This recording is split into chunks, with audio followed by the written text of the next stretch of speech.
Monetizing mobile has become a mantra for companies like Facebook, for one. Here now to talk about the opportunities they see in mobility, the famous John Sculley, former Apple CEO. He's chairman of 3Cinteractive, which provides mobile platforms for companies like Best Buy, Carnival Cruise Lines, and McKesson, and John Duffy, who's the CEO of 3Cinteractive.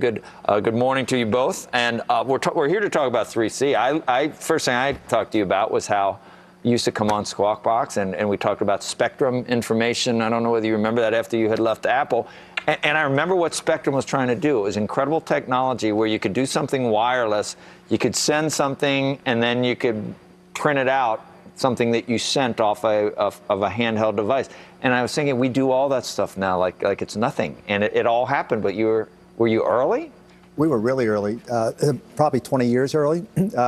When I was at Apple, the last product we worked on was Newton, which was a pad. Yeah, it was basically a pre-iPad. Why didn't people? Well, because the technology wasn't ready. We co-invented a microprocessor called ARM, and ARM spun out and became a $20 billion company, and is used in every mobile device today. That started with the Newton. When I left Apple, we thought the next big thing was going to be moving data wirelessly over mobile devices. They had the patent, but it was just way too early. We have but here we are today, and the stuff is happening. Doritos, I think, right? Doritos. I mean, we're in, it's a soft drink company that also owns a salty snack company. The greatest idea for synergy, in that because you eat right, and then you're thirsty. I mean, yeah. That was the idea of the merger of Pepsi and Frito-Lay. Frito-Lay. The man invented the 2-liter bottle. Is that true? Oh, Bloomberg doesn't like you. You may have to. You don't even go into New York City. Oh, was there just a liter bottle? I love New York City. You know what? The man is full of just some incredible stories, and the story about raising the size of the soft drink package is one of the best ones. I'll let him tell it someday. Someday. All right. Well, we'll get to 3C since it's a 3-hour show, but we never have any time. So my first question to you. So I see what you're trying to do with these mobile applications. For example, you'd remind someone that they have to have a prescription filled, or it uses the cloud to allow Fortune 100 and 500 companies to stay in touch with their customers so that their customers do things. Is that that's broad. It's about making business processes that exist today more efficient. Mobile is the biggest leap forward in communications, I think, ever.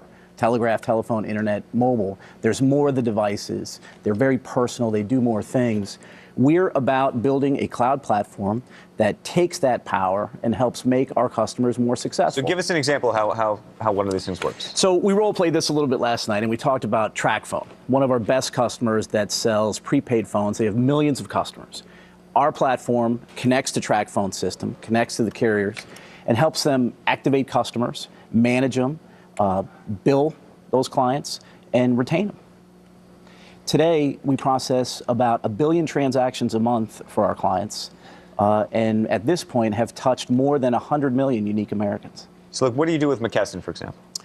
So McKesson likes, I'm generally careful about talking about specific customer applications. They're a new client. I think they'll use some of the programs we've done successfully in retail pharmacy, where we help our pharmacy clients lower prescription abandonment rates and raise refill rates by making the process more efficient. You're texting me, you're sending me an email that I need to refill? What are you doing? Well, it's at simplest form, exactly that. But it's also about knowing who that customer is and establishing that relationship with that customer at the right time with the right message. So you talked about Facebook having 1 billion members. Right. Our customers know that that's where their consumers live. And if they can help improve their business process by using that platform, they'll be more successful, we'll be successful, and so will Facebook. And you have to go slow with me. So it's not hardware, it's software. You need software and code to access these cloud-based solutions. It's people, it's domain expertise in the markets we serve, and it's software, communications, hardware, creating a cloud that our clients connect to, that connects out to the mobile phone networks and the social networks. Don't look at me and shake your head. If you don't understand, there's no way that... You got to walk. Yeah, I know, and I apologize for that. You know, John told me you got to talk in 15-second increments. No, don't worry about the 15 seconds. Just tell us, just so we really understand. You do have to worry about the... You got to worry about that. If Paul was going to use your business, what would be the application? Let me jump in and just make an observation.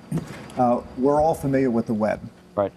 The web is based upon standards which are accepted by everybody. Mobile doesn't have any such standards. Every carrier has slightly different protocols of how they do things. Okay. What 3Cinteractive does is that they create a layer of software that deals with all of that complexity. And then on top of that, they take all the different data types, which can be social media, it can be location-based services, it can be payment systems, right. All those things, and it makes them accessible to build applications that can acquire customers, build loyalty programs to retain customers. Who do you compete with? Who else is doing something like this? Well, there's lots of people competing in mobile, many of them building apps, others trying to develop advertising models. We generally compete with the larger, more sophisticated technology companies. IBM, Accenture, Sybase. These. Okay. Is Facebook a competitor or someone that you could help? Well, I think we can help each other. I think that their platform is extraordinarily powerful. And that platform combined with our services. You could help them with mobility? Yeah, well, I'd like to think so. The challenge for everybody in mobility who's doing advertising is that people spend about 10% of the time on the mobile devices, but it only represents about 1% of the advertising dollars. So no one's really figured out yet how to make a big monetized business out of advertising on mobile yet. Now, it doesn't mean it won't happen. It just is something that still needs to be done. Did Jobs hire you? He did, yeah. What can you tell us about him and your experiences with him? I can tell you that all of the first principles that we've all become familiar with today, with the iPhone and the iPad, Steve was talking about those things, 30 years ago. When he came back, was that the difference for Apple? If you had stayed at Apple, would it be at $600 billion? No. It was him. Who decided to hire Gil Amelio after you left? I have no idea. I wasn't there. Was it the board? There were two CEOs after I left. I was pushed out because I refused to license the software because I thought it would bankrupt the company, and it almost did. When Jobs came back, the first thing he did was stop the licensing. But it takes a product leader to build a company like Apple. I'm a marketing person. I'm not a product developer. When you look at Tim Cook now, and you look at Apple, do you say this company is still on the same trajectory it was 2, 3, 4 years ago? I think, first of all, Steve did a great job of putting a management team in place with all the right skills. So even though Tim Cook may not be the product innovator Steve is, he's got Johnny Ives there who can do that. And I think Tim Cook is doing a fabulous job. My sense is that Apple is still got great days ahead of it. You own the stock? I do. From back in the day, or? I have some from back in the day. God bless you. Yeah. That's been good. By the way, while we have you, views on Pepsi. Views on Pepsi. Indra doing a good job?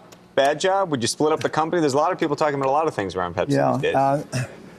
Back in my day, it was all about market share and the cola wars between Pepsi and Coke. And I think I hear Pepsi's trying to get back to doing a better job with marketing, and that's the right place to put their attention. So you'd spend the money. They're going to be in the Super Bowl this year again, advertising there. Definitely. We had to. It's not because we didn't understand what you were saying that I switched back to talking about Steve Jobs. Fair enough. We got in here and he's awesome. Something. Yeah, he is something we needed. Did you think I'd bring up Spectrum? Information? You didn't know. You're ready for anything, right? I didn't know what you're going to bring up. Yeah, you're ready for anything. You're a smart guy. You know so much. I'm old. That's what I would. I mean, I remember when it was happening. You were a guest. You used to come in we were in a different building, the old studio, and I remember. Yeah, I remember. In fact, I thought that's the studio we were going to be going to. Did you? Yeah, over in Fort Lee. Yeah, exactly, across from the Dead Oak Diner. Over the George Washington Bridge. Yeah. Yeah, Red Oak. We used to call it the Dead Oak. Anyway, thank you, John. Thank you, gentlemen. Great to have you. This was fun. Thank you very much. I'm a big fan of the show. Thank you. Thank you.